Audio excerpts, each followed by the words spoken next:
A lot of times we look and we find different ways to try to bash fighters and talk better about fighters. I'm not going to do it. I'm not. Somebody like Tank, your style versus his, was that not the blueprint? And can you not do 10x that? I'm not even going to shit on him. Boxing, hang it up. Hang it up. No bias here. If Tank had gotten whooped, I'd say it. He got whooped. But what I'm seeing now, it's a different story. This former world champion is calling out Gervonta Davis, saying he's ruining boxing. And guess what? Floyd Mayweather just dropped a bombshell. He believes Tank's time is up. Mayweather pointed to Tank's recent fight against Lamont Roach, saying Tank has lost his edge. The hunger, gone. The magic, fading. You know, I gave the sport of boxing my whole life. I dedicated my whole life to the sport of boxing. And all I ever wanted to do was put my family, my mother, my father in a comfortable position. My dad is a millionaire. Tank's fight was easy. From what I saw, it could have ended in 4 rounds. But instead, he's getting outboxed. And in boxing, it's not about slugging. It's about strategy. But hold on, Tank isn't staying silent. He's been open about his frustrations with Floyd Mayweather, claiming that Floyd never wanted anyone to surpass him. Floyd never wanted nobody to be better than him, Tank said in an interview. This speaks to a bigger issue, a power struggle between a mentor and a rising star.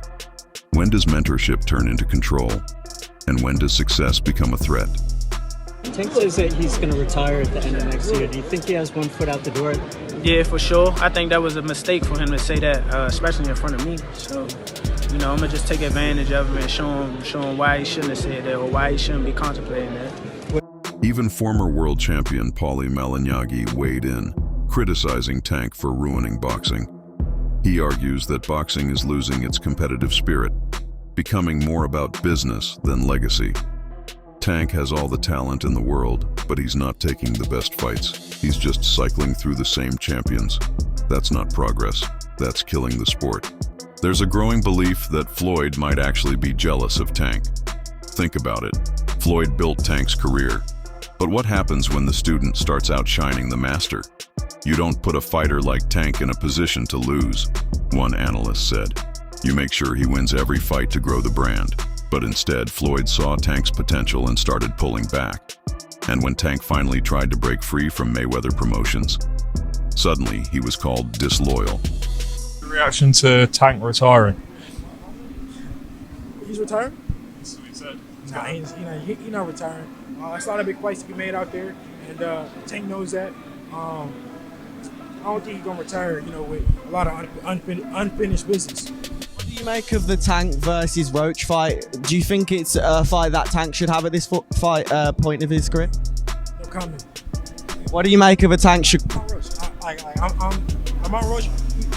We've been cool since we was in the amateurs. So I'm happy that he got the opportunity. And when Tank finally tried to break free from Mayweather Promotions, suddenly he was called disloyal. Wait a second. Wasn't it okay when Floyd left Bob Arum to become his own boss? So why was it a problem when Tank wanted the same? When Floyd did it, it was smart business. But when Tank does it, he's ungrateful. Even Adrian Broner confirmed that Tank wasn't happy behind the scenes. There was something wrong. Tank wasn't happy. But that's not my story to tell. It's his. Hopefully you come back to the gym and stay focused and go on with his career. That setback ain't nothing. It wasn't a bad performance. If he just come back quicker and stay on his game, and get better and better. After Tank's recent fight, fans are questioning everything. Lamont Roach, a fighter many considered a stepping stone, held his own against Tank. Some even say he won the fight. One analyst broke it down. I had it 7-5 for Roach. He controlled the fight, landed the jab, and applied effective pressure. Tank, low output, relying on one big shot. Even took a knee during the fight. And get this, by the rules, that should have been a knockdown. Well, essentially Tank went down and took a knee. Now he blamed it on the hair grease from his hair. What's running through your mind? Did you believe you knocked him down? Did you believe, okay, maybe he might have some grease or some spackle in his eye? What was you thinking? I mean, whatever the case may be, if I land a punch and somebody take a knee, that's a knockdown. Plain and simple. No matter if the grease, that's a rookie mistake. If it's grease in your eye, why you go take a knee? Why you go? Come on, it ain't no timeouts in boxing. Why are you taking? You know that. You should. The toxic truth between Floyd and Tank. As things heat up, Tank has been more vocal about his strained relationship with Floyd. Floyd's throwing shots at me. I know it, and I'm firing back. At the heart of this drama, power, legacy, and control. Tank believes Floyd sees him as a threat. And when asked if he's surpassing Mayweather, he didn't hesitate. I'm at that point where I'm about to pass him, and I'm doing it at a younger age. And then came the bombshell. That deal I signed? Bigger than Floyd's deal. As the boxing world debates Tank Davis's future, one thing is clear. His story is far from over. Will he prove his doubters wrong and take on the biggest challenges? Or will he go down as another wasted talent, held back by bad decisions and business moves? One thing's for sure. The clock is ticking. What do you think? Is this the end of Tank Davis? Or just the beginning of his next chapter?